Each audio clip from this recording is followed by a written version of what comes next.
Bergotong royong menandakan bahwa kita saling membutuhkan dan bukan makhluk yang paling sempurna. Siapkah kamu menjadi pemimpin yang dapat menghargai sesama? Harus siap ya adik-adik ya, kalau kalian menjadi pemimpin harus menghargai sesama.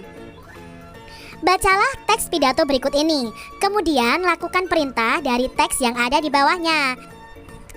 Di sini ada teks pidato adik-adik, mari kita baca bersama-sama. Bapak dan Ibu guru serta seluruh karyawan SD Palapa yang saya hormati, tidak terasa sudah 1 tahun saya menjalankan kepercayaan dari Bapak dan Ibu untuk memimpin koperasi karyawan kita. Sudah beberapa tahun kita bersama-sama merasakan manfaat organisasi kecil kita ini. Perlu kita ingat kembali bahwa tujuan mendirikan koperasi bukan untuk mencari keuntungan. Koperasi karyawan kita dirikan untuk meningkatkan kesejahteraan bersama. Semua anggota memiliki kesempatan yang sama untuk menikmati hasil atas berkembangnya usaha bersama ini. Bapak dan Ibu, kekeluargaan dan kebersamaan adalah modal utama dalam koperasi ini.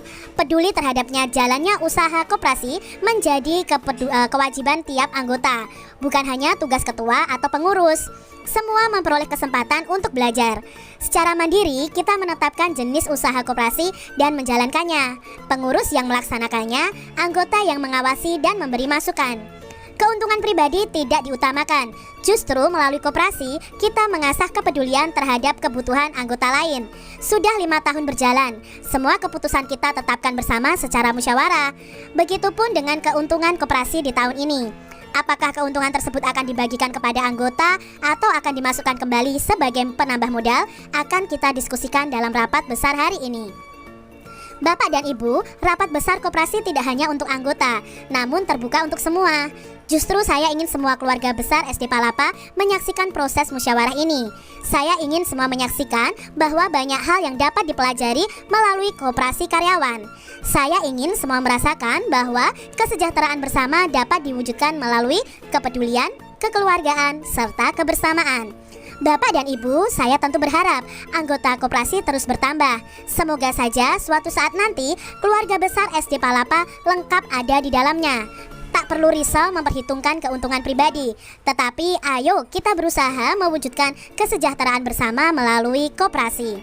Itu tadi adik-adik ya, pidato yang diucapkan pada waktu pertemuan koperasi. Nah adik-adik, dari teks pidato tersebut, mari kita tentukan mana yang bagian pembuka, inti, dan penutup. Nah di sini Kak Citra akan menandai ya setiap bagian itu apakah termasuk dalam pembukaan, inti, atau penutup. Nah untuk yang pertama ini, kita lihat di sini. Bapak dan Ibu serta seluruh karyawan SD Palapa yang saya hormati, tidak terasa sudah 1 tahun saya menjalankan kepercayaan dari Bapak Ibu untuk memimpin koperasi karyawan kita sampai akhirnya. Nah di sini ini adalah kalimat pembukaan pada pidato adik-adik. Jadi pembukaan ini itu menyinggung apa sih yang akan dibicarakan nanti dalam pidatonya. Nah di sini kan akan membicarakan tentang koperasi karyawan. Nah ini masuk dalam pembukaan.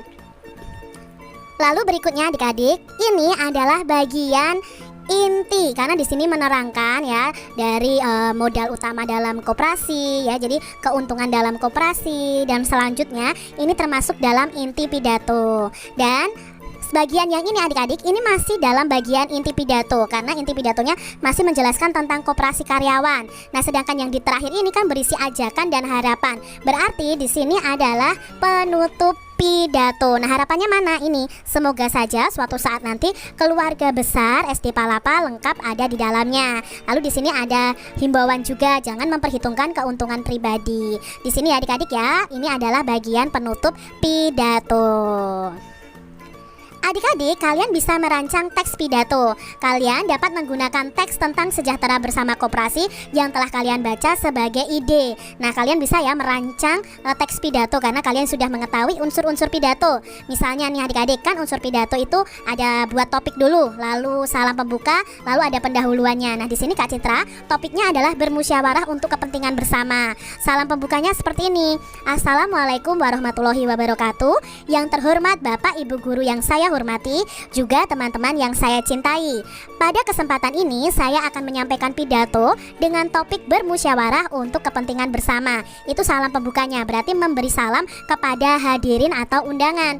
Berikutnya unsur pidato adalah pendahuluan. Nah, di sini pendahuluan yang Kak Citra cantumkan, musyawarah merupakan kegiatan membahas suatu masalah dengan tujuan agar mendapatkan solusi. Musyawarah sering juga kita lakukan dalam kehidupan sehari-hari. Sebagai contoh kecil di saat kita menentukan waktu belajar kelompok. Ini bagian dari unsur pidato pendahuluan. Lalu intinya apa? Nah, intinya di sini Kak Citra menjelaskan tentang manfaat dari musyawarah. Misalnya di sini ya, beberapa manfaat musyawarah antara lain sebagai berikut. Pertama, musyawarah melatih untuk menyuarakan pendapat atau ide. Setiap orang pasti memiliki ide atau gagasan yang dapat diungkapkan dalam memecahkan suatu permasalahan yang sedang dibahas. Kedua, melalui musyawarah, masalah dapat segera terpecahkan. Dengan bermusyawarah akan bisa didapatkan beberapa jalan alternatif dalam menyelesaikan suatu permasalahan yang menyangkut kepentingan bersama. Ketiga, musyawarah dapat mengambil keputusan yang memiliki nilai keadilan. Musyawarah merupakan proses dengar pendapat yang nantinya keputusan yang diambil adalah merupakan kesepakatan bersama antar sesama anggota. Lalu manfaat musyawarah yang keempat, musyawarah ini menghasilkan keputusan yang dapat menguntungkan semua pihak. Keputusan yang diambil dalam suatu musyawarah tidak boleh merugikan salah satu pihak atau anggota dalam musyawarah. Marilah mulai sekarang kita membudayakan musyawarah dalam kehidupan sehari-hari, karena melalui musyawarah kepentingan bersama akan tetap terjaga. Musyawarah memiliki kelebihan, salah satunya adalah keputusan yang diambil ini merupakan keputusan bersama yang merupakan jalan tengah yang membuat masalah teratasi. Itu intinya. Sekarang penutup dan salam penutupnya bisa seperti ini. Dari pidato yang telah saya sampaikan di atas, maka dapat saya simpulkan tentang musyawarah untuk kepentingan bersama, yaitu pertama, musyawarah dapat melatih menyuarakan ide. Kedua, musyawarah dapat memecahkan masalah yang sedang kita hadapi. Ketiga, musyawarah dapat menghasilkan keputusan yang menguntungkan semua pihak. Keempat, musyawarah menghasilkan keputusan yang dapat menguntungkan semua pihak. Jadi ini adalah kesimpulan dari semua inti pidato adik-adik itu dimasukkan dalam penutup. Berikutnya ada salam penutup, itu ucapan terima kasih dan mohon maaf. Demikian pidato singkat ini saya sampaikan. Mohon maaf bila ada kata atau kalimat yang kurang jelas. Terima kasih. Wassalamualaikum warahmatullahi wabarakatuh. Nah, di sini contoh dari pidato adik-adik, kalian bisa membuat pidato sesuai dengan keinginan atau imajinasi kalian masing-masing. Adik-adik, ternyata bergotong royong pun dapat dilakukan saat belajar untuk menghasilkan yang terbaik. Saat kamu melakukannya, kamu sudah belajar untuk menjadi seorang pemimpin loh. Dari teks pidato di atas, apa yang kamu ketahui tentang koperasi? Untuk yang koperasi tadi adik-adik ya. Nah, dari teks pidato di atas, koperasi itu merupakan badan usaha yang bertujuan untuk mensejahterakan anggotanya. Lalu nilai-nilai Pancasila apa sajakah yang diterapkan oleh para anggota koperasi? Nah, ini adalah nilai-nilai Pancasilanya adik-adik. Yang pertama, sila ketuhanan yang Maha Esa. Nilai yang diterapkan adalah keanggotaan koperasi secara umum itu tanpa membeda-bedakan agama dan kepercayaan yang dianut. Setiap pelaksanaan kegiatan koperasi juga tidak boleh terlepas dari norma-norma agama yang telah ditetapkan. Yang kedua, sila kemanusiaan yang adil dan beradab. Itu semua anggota koperasi berhak mendapatkan perlakuan yang sama dan mengesampingkan perbedaan yang ada. Nah, dalam sila kedua ini harus bersikap adil, menghargai hak dan kewajiban anggotanya, dan bersikap tenggang rasa perlu diterapkan dalam keanggotaan koperasi. Yang ketiga, sila persatuan Indonesia. Itu anggota koperasi perlu menanamkan sikap rela berkorban, cinta tanah air, dan menjaga persatuan antar anggota koperasi itu sendiri. Nah, di koperasi itu juga menerapkan sila keempat, yaitu kerakyatan yang dipimpin oleh hikmat kebijaksanaan dalam permusyawaratan perwakilan. Nilai yang diterapkan apa? Koperasi itu dikelola secara demokratis. Pengambilan keputusan dalam koperasi itu melalui musyawarah adik-adik. Nah, musyawarah itu akan menghasilkan mufakat di suatu rapat anggota. Juga pemegang kekuasaan tertinggi dari koperasi adalah keputusan rapat anggota koperasi. Lalu dalam koperasi itu juga menerapkan sila kelima Pancasila, yaitu keadilan sosial bagi seluruh rakyat Indonesia. Nilai yang diterapkan apa? Nilai yang diterapkan adalah koperasi bekerja tidak hanya untuk kepentingan anggotanya saja, tetapi juga untuk kepentingan masyarakat di sekitar koperasi. Sisa, ya ini sisa hasil usaha yang timbul akibat dari pemberian pelayanan terhadap anggota, sisa tersebut dibagikan dengan adil sesuai dengan jasa partisipasinya kepada koperasi. Adik-adik perhatikan gambar di bawah ini. Apakah ini ya adik-adik ya? Kalian kalau mengamati ini gambar apa ya? Adik-adik, kedua gambar ini merupakan bagian dari kampus perguruan tinggi ternama. Nah, gambar yang kiri ini adalah kampus Nanyang Technology University di Singapura. Gambar yang kanan ini merupakan kampus Universitas Indonesia atau UI di Depok. Nah, banyak mahasiswa NTU atau Nanyang Technology University ini berasal dari Indonesia. Sebaliknya, banyak pula mahasiswa yang belajar di Universitas Indonesia itu berasal juga dari luar negeri. Berarti ada pertukaran pelajar nih adik-adik. Nah, di sini kita akan belajar tentang posisi dan peran Indonesia dalam kerjasama di bidang pendidikan dalam lingkup ASEAN. Nah, di sini adik-adik, kerjasama sektor pendidikan di ASEAN dilakukan oleh Komite ASEAN untuk Pendidikan atau ASEAN Committee on Education. Nah, komite ini memfokuskan pada upaya mensinkronkan standar ijazah, memperkuat dan meningkatkan keterampilan dan ilmu pengetahuan pemuda di ASEAN. Untuk mendukung pencapaian tersebut, negara-negara ASEAN ini melakukan kerjasama sebagai berikut.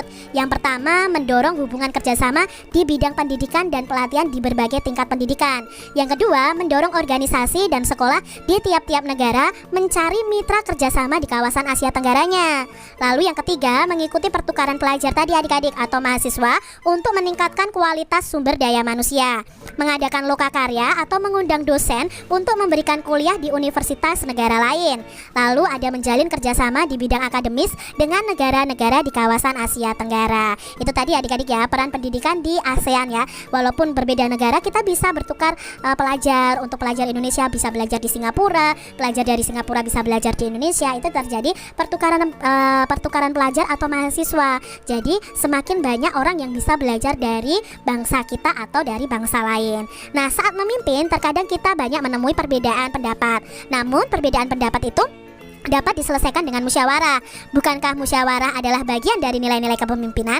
Iya ya adik-adik ya, musyawarah itu bagian dari nilai-nilai kepemimpinan. Pemimpin yang bijak adalah pemimpin yang tidak merasa dirinya paling hebat, tetapi dia harus bisa mengutamakan kepentingan bersama. Kalian harus tahu ya, kalau kalian ingin menjadi pemimpin harus mengutamakan kepentingan bersama.